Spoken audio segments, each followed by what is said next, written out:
What's up, guys? Welcome to Daily Dose of Reddit. This is your host, Zach, and today's subreddit is r/MaliciousCompliance. Don't forget to like, subscribe, and hit that bell to never miss an episode. This story's called, You Have Saturday Detention for Being Late to School All Week and You Better Be on Time Next Week. Okay, I'll just bring my child. Two-part malicious compliance. This was over 20 years ago, so some details in dialogue may be a little fuzzy, as the years have not been kind. This is a two-part malicious compliance, so it is long. Enjoy. Honorable yada yada. Cast. There's assistant principal, teacher, an old walrus, mama, and me, a teen dad. Backstory. I was a teen dad when I started high school. Whoa! As such, Mama told me that I had to be home to take care of my son on the weekends. She did say that during the week that if I could not find a babysitter for him, then she would watch him while I was at school for the cost of extra chores. But I had to try to find a babysitter first, because she was not going to raise any grandchildren. If I can make the baby, then I can raise the baby. So I did the best I could by asking at church on Sunday if one of the ladies would be willing to watch my son during the week while I was at school. But there was some days the sitter I had lined up canceled last minute, leaving me no choice but to ask Mama to help me out, causing me to be late to school and costing me more chores. For the first 3 months, I had dealt with ISS, in-school suspension, lunch detention, and the paddle on the number of occasions. And each time I tried to explain, the explanation fell on deaf ears. This time was going to be different. Story. I woke up every morning at 4:30 and did my chores, got ready for school, and got my son ready to go to the sitters. I went to the sitters with my son at about 7:30, only to be told that my son could not stay for that day for some reason or another. That went on every day since day one. So I drove all the way back home to ask Mama if she could watch my son for the day. It took 15 minutes one way, so 30 minutes round trip. Mama, can you watch son for me? OP, why are you not at school? Did you take him to the sitters? Yes, ma'am, but she said that she has an appointment in state capital, and she could not watch him today. Please, Mom, I'm already late.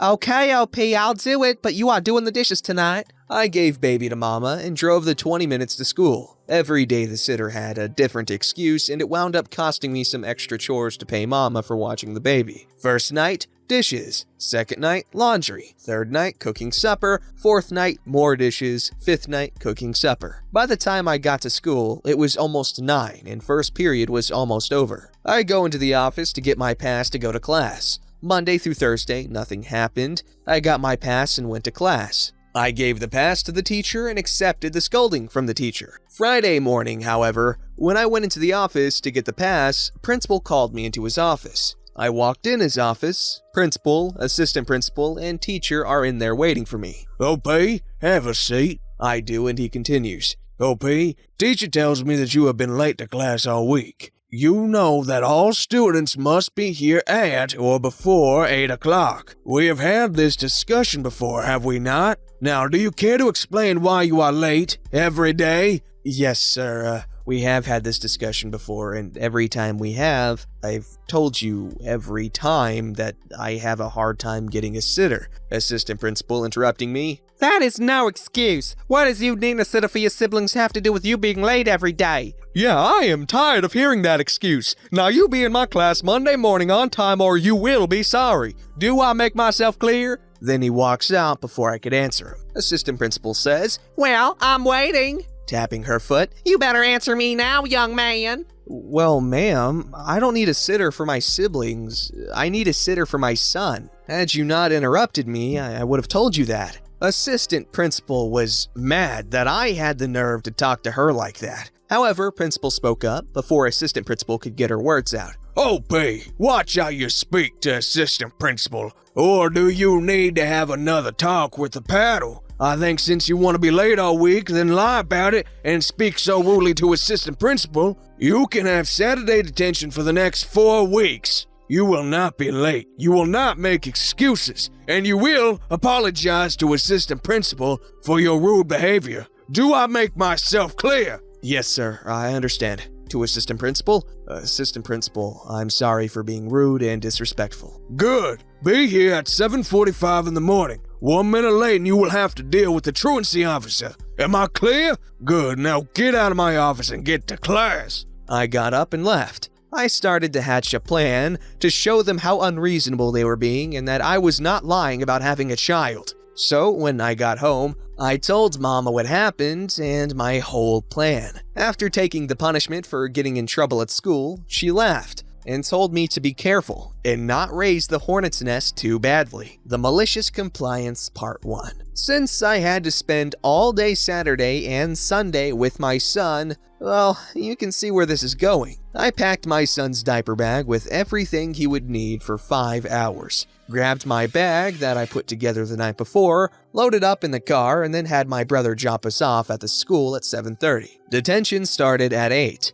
I told my brother the plan on the way, and we had a good laugh all the way there. Since my son and I were 15 minutes early, we sat on the bench outside the front door of the school. We really didn't have to wait long, 10 minutes. Assistant and principal came walking up carrying their Dunkin' Donuts coffee. They saw my son and I. Then principal said, "OP, I said 7:45. What are you doing here early? And why do you have your baby brother here? No children allowed. Take him home and get back here by 8 o'clock now." "Sir, you did say that I have to be here by 7:45. I didn't want to be late for detention for being late, so I got here at 7:30. He is not my brother, he's my son." I pulled out the unofficial copy of his birth certificate with father's name section highlighted and showed him. "See, sir, it says right here, father's name OP. It takes 20 minutes to get home, 5 minutes to drop him off, 60 minutes to explain to Mama why he's not with me, 20 minutes to get back, and on top of that, I would have to wait 30 minutes for my brother to come get me, so I can take him home. So all in all, 2 hours, 15 minutes round trip to comply with your orders.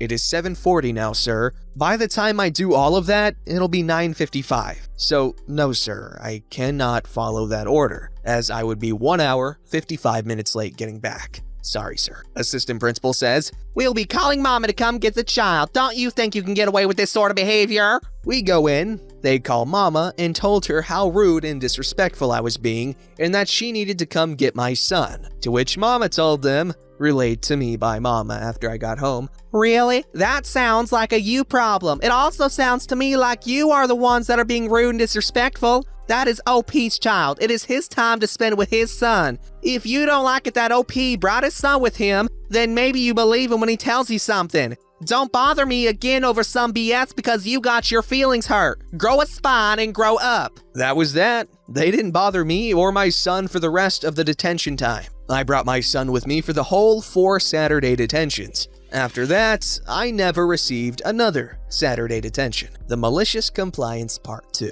Teacher had told me the Friday before the first Saturday detention that I had better be on time for his class that next Monday morning. So step 2 of my plan activated. I called all of my teachers Sunday and told them what I was going to do for the rest of the term. It was about 8 weeks before Christmas break. They were on board with it, but told me that if my son started to disrupt class, then they would have to ask me to abandon the malicious compliance. I agreed, and the next morning, I also told the lady at the church, who kept leaving me stranded without a sitter, I would no longer be asking or paying for her as a babysitter. She was mad, but I don't care. I did the normal stuff. Woke up at 4:30, did my chores, ate breakfast, got ready for school, got my son ready with enough things for 10 hours as I figured I would have after-school detention, got in the car, and instead of going to the sitters, went to school. I was on time. 7:40. I go in the office with my son, who was asleep, and got him a visitor's pass. The receptionist laughed when I told her why I needed a visitor's pass instead of a tardy slip. I took the pass and go to first period, physical science, the class that I was always late for. I walk in, take my seat, and wait for the first bell. Of course, all the girls and some of the guys in the class are going gaga over my son. Even some of the snobby girls are talking to me. First bell rings, 8 o'clock. Teacher walks in and starts taking attendance. Gets to my name. OP? Well, I guess he doesn't care about my class again. That's it, I'm done with this tardiness. Class, I'll be back. Before he can get out the door, present, sir. Well, you decided to be on time after all. So what's your excuse this time? Why have you decided today of all days to grace us with you being on time? Well, sir, if you care to remember Friday in the principal's office that you wanted me here, on time, no excuses. Then you left before I could acknowledge your order, sir. So, sir, I am here on time, as you ordered, with my son, since you did not believe me when I said that I could not find a babysitter, sir. His face turned blood red. He was pissed by my answer. He continued to take attendance, then turned to me and started barking something. All I could make out was, "Office, how dare you, call, baby, and attention." All his yelling woke up my son, who started crying. I stood up, got my things and son, and said, "Sir, look what you went and done. You woke up the baby. I hope you are happy now, sir." Then I went into the hall, but not before hearing all my classmates agreeing with me. After I got my son calmed down, teacher came out in the hall and, with a calmer tone, OP, please explain why you brought your brother with you to my class. I told you I wanted you on time, not your whole damn family. "Sir, he's not my brother. He's my son." I show him a copy of my birth certificate. The sitter has not helped me at all. That is the reason I'm always late. By the time I turn around and convince Mama to help me with him, I'm late for your class. But please, sir, if you want to give me detention or any other punishment, that's fine, and I will take it. But please, sir, please don't shout or cuss. It's not good for you. It's not good for us. And more importantly, it's not good for my son, who will be joining us for the rest of the term. What? Office, no! So I, my son, and teacher make our way to principal's office. Teacher goes in and tells principal something. Principal comes out, sees me, and sighs. OP, come in. Leave a child there. "Yes, sir, I'll come in, but no, sir, I will not leave my son unattended." I go in, pushing my son's stroller. OP, teacher said that while you were on time that you were being disrespectful and insubordinate. Not to mention that you think it is okay for a child to come to school. What, for the rest of the term? You young men are about to learn a lesson. That children do not belong in school and that you cannot get away with disrespecting authority or rules. Now, what do you have to say for yourself? "Sir, if children do not belong in school, then why the hell are we forced to come? I have no other choice but to bring my son with me. I don't have a babysitter. Mama won't help me out. Remember, she said she would, but only in extreme cases and for me doing more chores. And I've run out of options. Now, if you are going to punish me for something, then I think it's best you wait until my attorney gets here to make sure that the punishment fits the charges and is a fair carry of justice. Or you can proceed and have a lawsuit and lose your position with the Board of Education. Your choice, sir. I know my rights as a citizen of country." Teacher was shocked. Principal, after much thought, OP, let's not get attorneys involved. Let's go back to where you said that you have no choice but to bring him with you. Do you care to expand on that? Why does he not live with his mother and her family? "Yes, sir. The reason I have no choice but to bring him with me is because the babysitter I hired is useless. Mama is too busy and I can't afford to pay her to watch him. The reason he doesn't live with his mom or her family is because she and her family gave up their rights in claim of him. Her family said they don't want a bastard in their family, and she is in state with women's facility for assault and attempted murder. So, you see, there is no other choice." OP, if that is true about his mother, then why is he not in the care of the CPS? Why do you have custody? "Because, sir, the same reason why I have an attorney on retainer. If you have any further questions about the matter, you can contact my attorney." Teacher was silent after that.